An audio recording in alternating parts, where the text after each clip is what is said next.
Jean-Louis, Grand Prix de Monaco ce week-end avec un tracé, on le sait, très exigeant. Alors Jean-Louis, une bonne voiture à Monaco, qu'est-ce que c'est?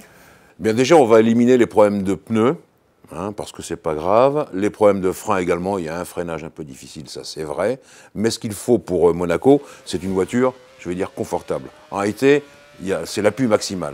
Et avec une voiture, avec les ailerons complètement braqués, c'est une voiture brutale. À chaque fois que vous freinez, ça décélère violemment, vous accélérez, ça se cabre, parce qu'il faut une suspension souple. Et donc tout ça, c'est compliqué. Donc je dirais qu'il vaut mieux avoir une voiture moins efficace de 5% et garder ces 5% pour avoir quelque chose qui ne soit pas trop fatigant à conduire, trop pointu. C'est ça le vrai secret de Monaco. Jean-Louis, à quoi faut-il prendre garde particulièrement à Monaco? Alors tout d'abord, le rail de sécurité, parce qu'il est extrêmement proche. Je le dis souvent, il faut s'en faire un ami, mais pas trop. Parce que le tutoyer, ça va un peu, mais le tutoyer un peu trop fort, c'est la crevaison assurée.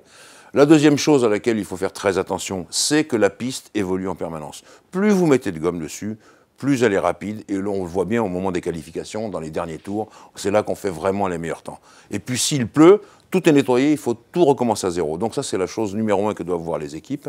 Enfin je dirais que la difficulté majeure du circuit, c'est le freinage de la chicane du port au bout du tunnel, parce que là on est un peu en dévers, c'est très compliqué, et il y a souvent des accidents. Comme ça, Jean-Louis, Mercedes grand favori de ce Grand Prix? Mercedes favori, oui. Rappelez-vous Rosberg l'an passé, victoire. Rappelez-vous le meilleur temps de qualification de Michael Schumacher en 2012. Mais je vais rappeler pour l'histoire qu'en 1955, les Mercedes sont arrivés à Monaco.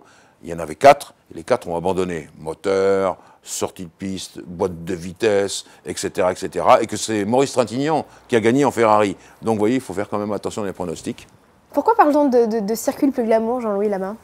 Parce que je crois que c'est dû à la configuration du circuit. D'abord, il y a les yachts. Généralement, il fait très beau. Vous voyez la mer bleu azur, tout ça. Les stars, puisque Cannes n'est pas très loin, le festival s'achève, mais elles sont quand même venues où elles viennent pour voir le Grand Prix. Ça, c'est la première chose. Je crois que l'ambiance également est un peu enivrante. Il faut dire les choses, on fait la fête toute la nuit, ça c'est vrai.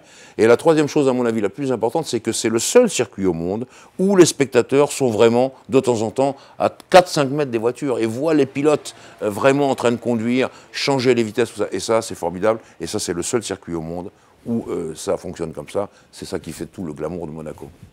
Finalement, une petite question, Jean-Louis, on vient d'apprendre la mort de Jacques Brabham, mais je crois que vous vouliez nous en parler, puisque c'est un grand homme. Oui, parce qu'à 88 ans, il nous a quittés.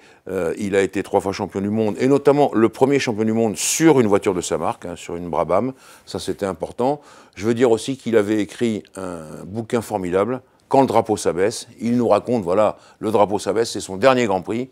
Qu'est-ce qu'il va faire? Je dirais que c'est une espèce d'histoire sur la retraite d'un pilote de Grand Prix. Et moi, j'ai toujours beaucoup aimé ce gars-là qu'on appelait Black Jack, parce qu'on le soupçonnait de faire des choses pas possibles. Mais en réalité, c'était un grand pilote. Et c'est la raison pour laquelle il a été anobli, Sir Jack Brabham. Voilà, il est monté au paradis des pilotes perdus.